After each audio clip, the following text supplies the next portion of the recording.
જ્યારે હું માલિકના બાળકને દૂધ પીવડાવતી ત્યારે માલિક મારા માથા પર આવીને ઊભા રહી જતા, પરંતુ હું માલિકને કંઈ પણ કહેતી નહીં, કારણ કે મને 50,000 રૂપિયા પગાર મળતો હતો અને હું મારા 50,000 મૂકવા માંગતી નહોતી. પણ એક રાત્રે માલિકનું બાળક તાવમાં તપવા લાગ્યું અને માલિકે દવા આપી અને કહેવા લાગ્યા કે આજની રાત તમે અહીં રોકાઈ જાઓ. હું સંમત થઈ ગઈ, પરંતુ તે રાત્રે મારા હોશ ઉડી ગયા જ્યારે માલિકે મારી સાથે મારા પતિનો પગાર બહુ વધારે નહોતો. ખૂબ જ મુશ્કેલીથી મારું ઘર ચાલતું હતું અને પછી મારી પાસે એક નાનું બાળક પણ હતું. હું તેને છોડીને ઘરના કામ કરવા જઈ શકતી નહોતી, ના ક્યાંક નોકરી કરી શકતી હતી. એકવાર મારા પાડોશીએ મને કંઈક એવું કહ્યું જેનાથી હું વિચારમાં પડી ગઈ હતી, પણ મને લાગ્યું કે કદાચ મારા પતિ મને આ વાતની પરમિશન ના આપે, કારણ કે તે કામ જ એવું હતું. તે મહિલા કહેવા લાગી કે તેના સંબંધી છે, તેમને એવી મહિલાની તલાશ છે જે તેમના બાળકની માતા બની શકે. પાડોશીની વાત સાંભળીને હું મૌન થઈ ગઈ હતી. તે કહેવા લાગી કે તે ખૂબ જ અમીર છે અને તેના પુત્રને ખૂબ પ્રેમ કરે છે અને તેના પુત્ર ખાતર તે તમને ખૂબ સારી કિંમત આપશે, પણ કદાચ મારા પતિ મને આ વાતની પરમિશન ના આપે. તો મારી પાડોશી કહેવા લાગી કે તમે એકવાર પહેલા મારી સાથે આવો અને તેને પૂછો કે તમને તેના માટે શું કિંમત આપશે. તો તે પૈસા વધારે હોય તો તે સ્વાભાવિક છે, તમારા પતિ તમને પૈસાની જરૂર હોવાથી ના પાડી શકશે નહીં. તે સારું ભોજન પણ આપશે અને તારા બાળકને પણ ફાયદો થશે. આ વિચારીને હું ચૂપ થઈ ગઈ હતી, કારણ કે મારા પતિનો પગાર ઘણો ઓછો હતો. હું તેમાં ઘરનો ખર્ચ ઉઠાવી શકતી નહોતી અને સારા ખોરાક પણ ખાઈ શકતી નહોતી. મારું બાળક ખૂબ જ નબળું હતું અને હું મારા બાળકની ખાતર આ પગલું ભરવા તૈયાર હતી. જો કે બીજાના બાળકને ખોળામાં પકડીને પોતાના બાળકોની જેમ પ્રેમ કરવું એ સહેલું નથી, પણ મારા બાળક ખાતર હું આ કરવા તૈયાર હતી. મને પાડોશીની વાત બરાબર લાગતી હતી, તેથી મેં વિચાર્યું કે મારે એ લોકો સાથે વાત કરવી જોઈએ, જેથી જો મને ત્યાંથી સારો પગાર મળવાની આશા હોય તો હું મારા પતિને પણ મનાવી શકું. બીજા દિવસે હું મારા બાળકને ખોળામાં લઈને પાડોશીના સાથે તે હવેલી પહોંચી. તે ખરેખર ઘણા અમીર લોકો હતા. જ્યારે હું અંદર ગઈ ત્યારે આ ઘરની માલકીન સોફા પર પગ ચડાવીને બેઠી હતી અને બાળક ખૂબ રડી રહ્યું હતું. તે નોકરાણીના ખોળામાં હતું. તે તેને પાવડરનો દૂધ પીવડાવતી હતી, પણ તે બાળક દૂધ પીતો ન હતો. માલકીનને મારા માથાથી પગ સુધી ખૂબ જ ધ્યાનથી જોયું અને કહેવા લાગી કે ખબર નહીં તમારા માલિકના મગજમાં શું ભૂત આવી ગયું છે. આજકાલ લોકો બાળકને ડબ્બામાંથી દૂધ પીવડાવે છે અને બાળકો ખીલી જાય છે, પણ ના, તેણે તો પોતાની ઈચ્છા જ પૂરી કરવી છે. કહેવા લાગી કે તમારા માલિક અત્યારે રૂમમાં છે, જો તેઓ બહાર આવે તો તેમની સાથે વાત કરો. આટલું કહ્યા બાદ તે બહાર નીકળી ગઈ અને તેને શોપિંગ કરવા જવું છે તેમ કહી ડ્રાઈવરને ગાડી કાઢવા કહ્યું. મને તો આ સ્ત્રીને જોઈને નવાઈ લાગી કે કેવી માં છે. પછી મેં વિચાર્યું કે તે બીમાર લાગે છે, તેથી તે મજબૂરીમાં તેના બાળકને તેના અધિકારોથી વંચિત રાખે છે.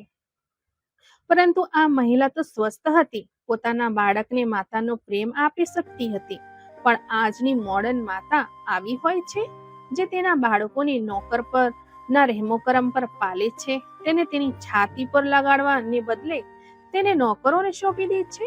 મેં ઊંડો શ્વાસ લીધો, પણ સમયની વાત હતી. મારી પાસે એટલા પૈસા ન હતા કે હું સારો ખોરાક ખાઈ શકું અને જેથી મારો પુત્ર પણ સ્વસ્થ રહે. અને આ મહિલા પાસે તો બધું જ છે, પરંતુ તે હજુ પણ પોતાના બાળકને તેના હકથી દૂર રાખી રહી હતી. થોડી વાર પછી તે ઘરનો માલિક રૂમમાંથી બહાર આવ્યા અને મારા પાડોશીને પૂછવા લાગ્યા કે શું આ એ જ સ્ત્રી છે? મારા પાડોશીએ કહ્યું કે હા, આ તે જ સ્ત્રી છે. પછી તેમને મારા ખોળામાં પડેલા મારા પુત્રને ખૂબ ધ્યાનથી જોયો અને મારી તબિયત પણ બહુ સારી નહોતી. હું ખૂબ પાતળી હતી. તેને કહ્યું કે આ મહિલાને ખુદ ખોરાકની જરૂર છે, તે મારા બાળકને કેવી રીતે પાળશે? તેમની વાત સાંભળીને મેં કહ્યું, રોજીરોટી ભગવાનના હાથમાં હોય છે. ભગવાને બાળકને ભોજન આપવાનો જરિયો બનાવ્યો છે, તો શક્તિ પણ આપનાર એ જ છે.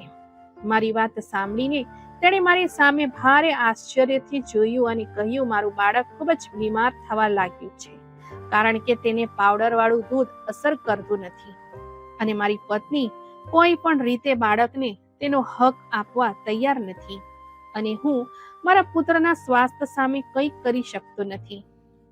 મેં કહ્યું, તમે મને કેટલા પૈસા આપી શકો છો? મારા પ્રશ્ન પર તેમણે કહ્યું કે તમને જોઈએ તેટલા પૈસા આપવા મને કોઈ વાંધો નથી. મારું બાળક સારું અને તંદુરસ્ત હોવું જોઈએ. તેને તો મને દર મહિને 50,000 આપવાનું કહ્યું હતું અને તે સાંભળીને તો મારી આંખો આશ્ચર્યથી મોટી થઈ ગઈ, કારણ કે આ મારી જરૂરિયાત કરતા વધુ પૈસા હતા. જ્યારે મેં મારા પતિને કહ્યું તો પહેલા તો તેણે કંઈ પણ ન કહ્યું, પણ પછી મારી થોડી જીદ પર તેને મને પરવાનગી આપી. બીજા દિવસે હું તેના પર ઘર ગઈ તો માલિક ત્યાં હાજર હતા. મને જોઈને તેને તેમના પુત્રને મને સોંપ્યો અને મને કહ્યું કે આજે તમે આખો દિવસ અહીં જ રહેશો અને હવેથી તમે 11 પછી જ ઘરે પાછા જઈ શકો છો.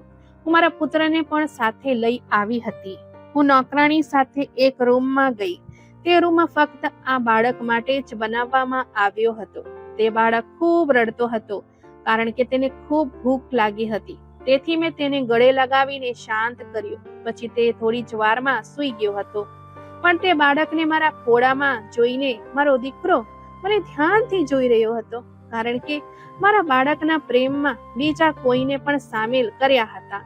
મારો પુત્ર વારંવાર મારી માફી તરફ કૂદીને મારા ખોળામાં આવવાની કોશિશ કરી રહ્યો હતો, પરંતુ તે સમયે માલિકનો પુત્ર મારા ખોળામાં હતો અને હું તેને સુવાડવાનો પ્રયાસ કરી રહી હતી.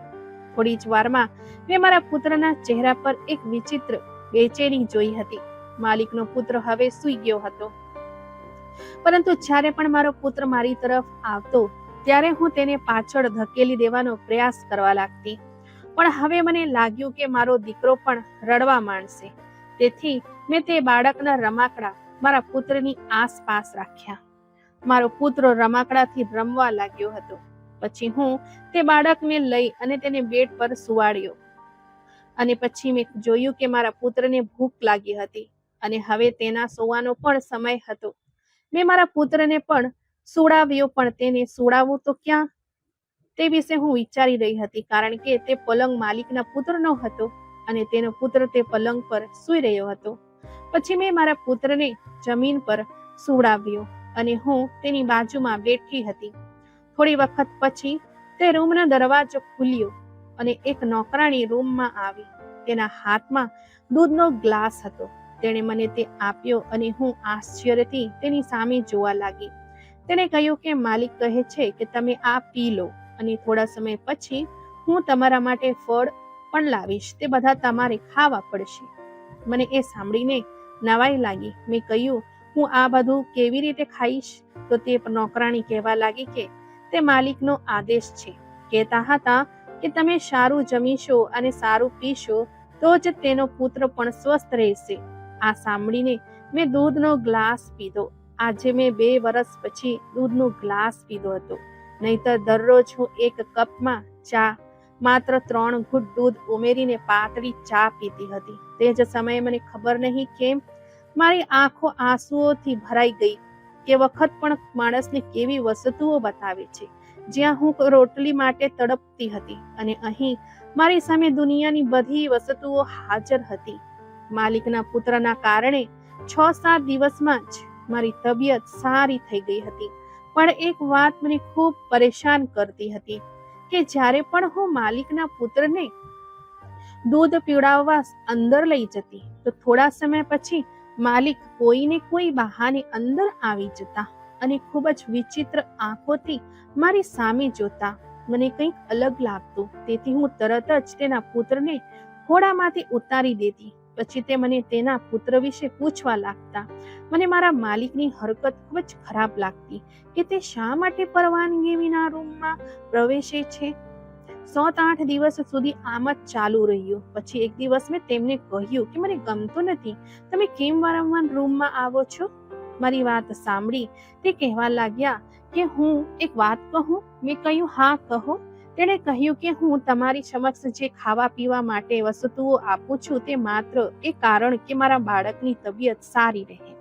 મને એ વહેમ રહે છે કે તમે તમારા પુત્રને મારા પુત્ર કરતા વધુ પ્રેમ કરો છો અને તેના પર વધુ ધ્યાન આપો છો. હું જે પૈસા ખર્ચી રહ્યો છું તે મારા બાળક માટે ખર્ચી રહ્યો છું. આ સાંભળીને તો મારું માથું ઘૂમી ગયું.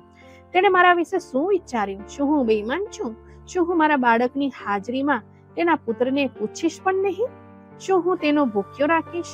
પછી મેં માલિકને કહ્યું, જુઓ, હું ગરીબ જરૂર છું પણ બેઈમાન નથી. મને અનાજની વફાદારી કરતા બરાબર આવડે છે. તમને આવી શંકા હોય તો ઠીક છે, તમે કોઈ બીજાને રાખો.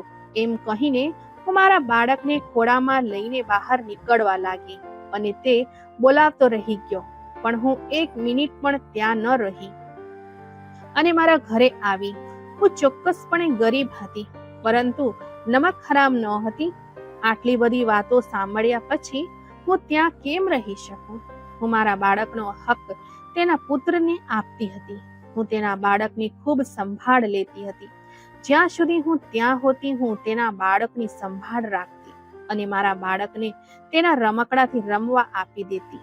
જો કે મારા પુત્ર પર પણ મારા ધ્યાન આપવાનો મારો હક હતો. તે દિવસે મારા પર બીજી મુશ્કેલી પણ આવી હતી. મારા પતિ ઘરે પરત ફર્યા ન હતા. જ્યારે રાતના 1 વાગ્યા પછી હું ખૂબ જ ચિંતિત થવા લાગી હતી. પછી મને એક ફોન આવ્યો અને કોઈએ મને કહ્યું કે મારા પતિનો અકસ્માત થયો છે. આ સાંભળીને તો હું હોસ્પિટલ પહોંચી તો ત્યાં મારા પતિ મૃત્યુ પામ્યા હતા. જ્યારે ડોક્ટર આવીને કહ્યું કે મારા પતિ હવે આ દુનિયામાં નથી રહ્યા, ત્યારે હું બેભાન થઈ ગઈ હતી. ક્યારેય હું મારા બાળક તરફ જોતી તો ક્યારેય હું મારા પતિના મૃતદેહને. હું ખૂબ રડવા લાગી. સમજી શકતી ન હતી કે મારે શું કરવું. અમારા ઘરમાં લોકોની ભીડ હતી. સવારે જ મારા પતિનો અંતિમ સંસ્કાર થયો. મારી રાત તો રડતા રડતા વીતી ગઈ હતી. જ્યારે મારા પુત્રને ખબર પણ ન હતી કે તેમના પિતા ચાલા ગયા છે. જે લોકો મને અને મારા બાળકને જોતા તે કહેતા કે તું જુવાન છે અને આ માસૂમ બાળક, તમારું જીવન કેવી રીતે પસાર થશે? લોકોની વાતો મને પરેશાન કરતી હતી.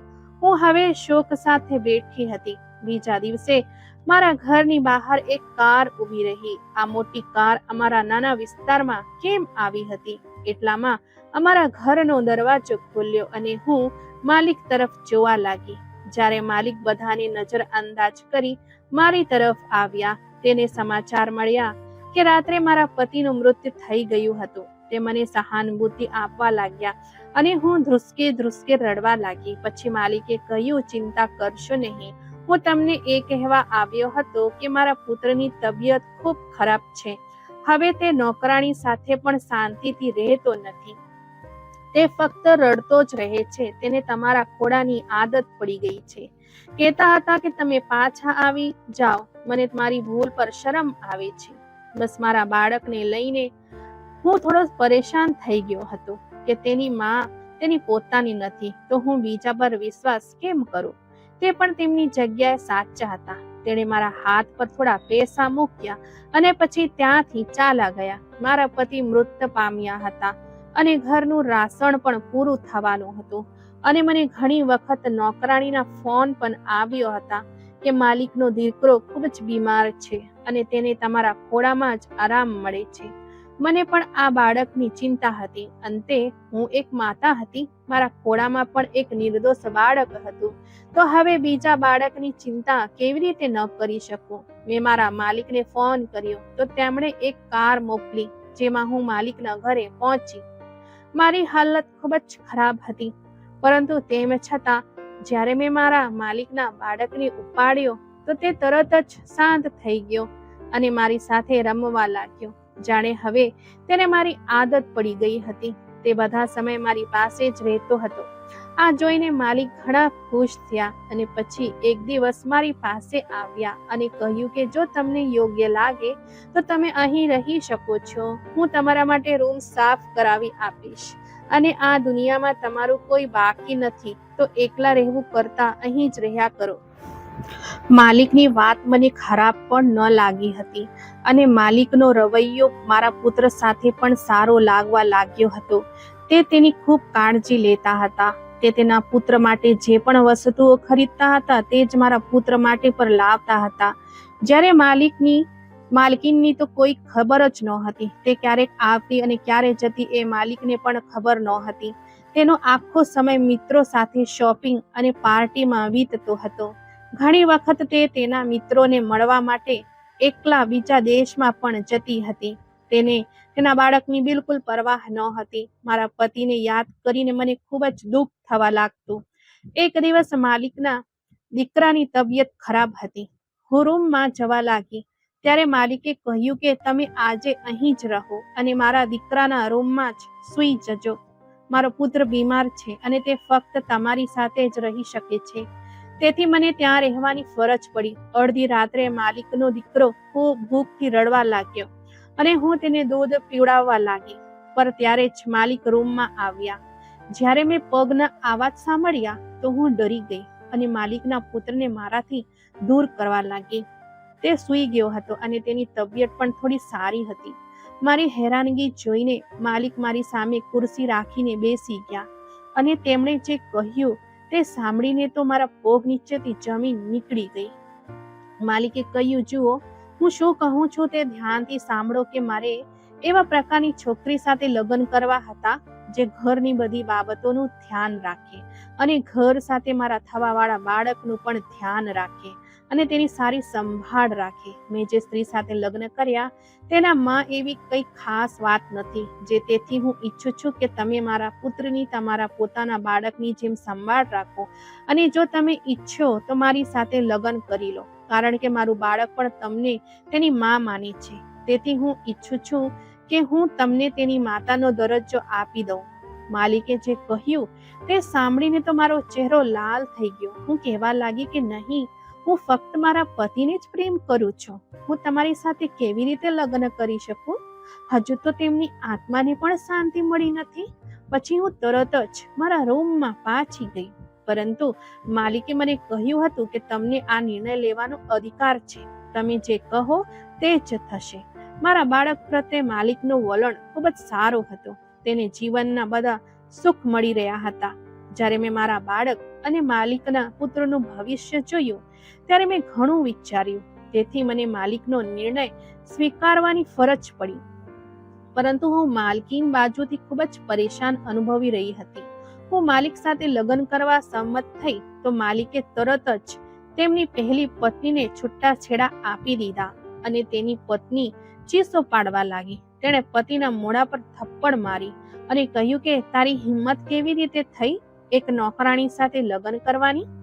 માલકીન એક શ્રીમંત પિતાની બગડેલી દીકરી હતી અને તે માલિકને પોતાનો ગુલામ માનતી હતી. પરંતુ માલિકે તેને કોઈક ન કહ્યું અને છૂટાછેડાના કાગળ પર સહી કરવા કહ્યું. માલકીન સ્તબ્ધ રહી ગઈ. તેણે તેના પિતાને બોલાવ્યો, પણ માલિક પણ ગુસ્સે હતા. તે કોઈની વાત સાંભળતા ન હતા. થોડા વાર પછી એક બહુ મોટી ગાડી આવી અને તે તેમાં બેસીને જતી રહી. હું તમને બંનેને જોઈ લઈશ તેવી ધમકી પણ આપી હતી. બીજા દિવસે માલિકે મારી સાથે લગ્ન કર્યા. તેમના પિતા માલકીનને હંમેશા માટે લંડન લઈ ગયા. ક્યારેક તો મને લાગે છે કે માલિક સાથે લગ્ન કરવાનો આ નિર્ણય લઈને મેં ખોટું કર્યું છે. પરંતુ લગ્ન પછી જ્યારે મેં મારા પતિનો પ્રેમ જોયો ત્યારે હું મારી જાતને ભાગ્યશાળી માનવા લાગી અને મારા પુત્રને પણ તેના પિતાનો પ્રેમ મળી રહ્યો હતો અને માલિકના દીકરાને માનો પ્રેમ મળી રહ્યો હતો.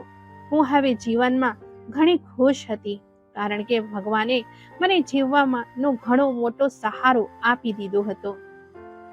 મિત્રો, આજની વાર્તા તમને કેવી લાગી છે કોમેન્ટ બોક્સમાં જરૂરથી જણાવજો અને વિડીયોને લાઈક કરીને વધુમાં વધુ શેર પણ કરજો.